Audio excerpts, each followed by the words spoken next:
Jim Rutherford and Patrick Alvin used to be with the Pittsburgh Penguins. Could the Canucks and Penguins make a trade? Sean had a suggestion in his Shifts and Pucks Podclip.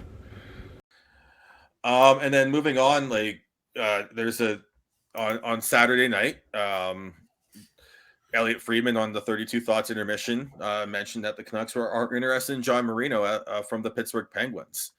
I can see why they're interested, but I'm wondering, is he a realistic trade option for the Canucks? At least leading up to the deadline, because I look at Pittsburgh and what else do they have behind him on the right side?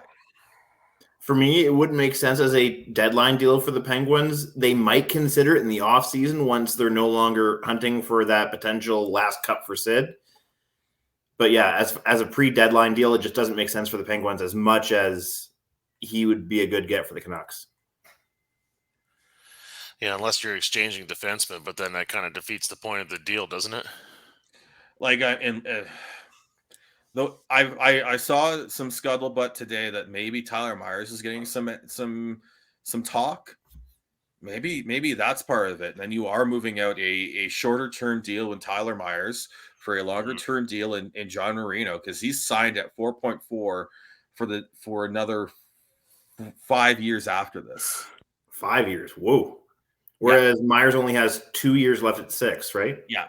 So, are you willing to take that gamble on a 24-year-old right-handed shot John Marino, who has been the guy who takes over the power play when Letang has been injured, or has been the second unit power play guy on Pittsburgh, but has had a bit of a rough patch this season? Is that a gamble that it makes sense for the Canucks? I mean, you'd be losing $1.6 million on the cap, but you're tied in so much long term. Yeah, and I think for the Canucks, if they're going to spend any more money in any aspect, it's got to be on defense and in particular a partner for Quinn Hughes. So, yeah, I'm not sure you're solving too many issues there, but a situation to monitor. Often with these things where there's smoke, there's fire. So I guess we'll find out here in the next week or so. Yep. Yeah, I just look at that and that Pittsburgh's in a situation where they've got Malkin's deal is up at the end of this season. That frees up $9.5 million. According to Cap Friendly, they will have 4.75 of deadline cap space currently, so they would have room to make a big move. Brian Rust needs a new deal. He's 29. Kasperi Kapanen is an RFA with Arbrights at 25. He needs a new deal. And Rutherford wouldn't mind potentially picking him up again. Evan Rodriguez is having a coming out party season, a career season, and he's 28. He's due for a significant raise off of his $1 million he's making now. And Chris Letang will need a new deal. So that's the other thing is if Letang goes, what are they stuck with on the what do they have on the right side? So I really think I don't see the fit from Pittsburgh's side. I definitely see why Canucks would be interested though. Yeah, and any move to try and deepen your defense core and get some younger legs back there is one that the Canucks should be interested in. But again, it's trying to make a deal work and make it fit with dollars and cents as well. Yeah, you want to invest in them while they're young and relatively cheap, as opposed to paying for them on their premium contract, like we did with a Myers and like we did with even giving Poolman a significant raise when I'm not sure Benning really won that deal. But we all know that Benning wasn't really the strongest at free agent signings either. So yeah, you just have to kick some dirt on him on this show, eh? It's true though. It is true. Yeah, I look at the John Marino potential. He's has 20 in his rookie season coming out of Harvard. He had 26 points in 56 games.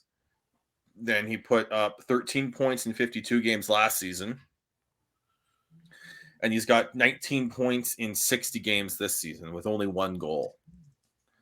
But he's also been It's been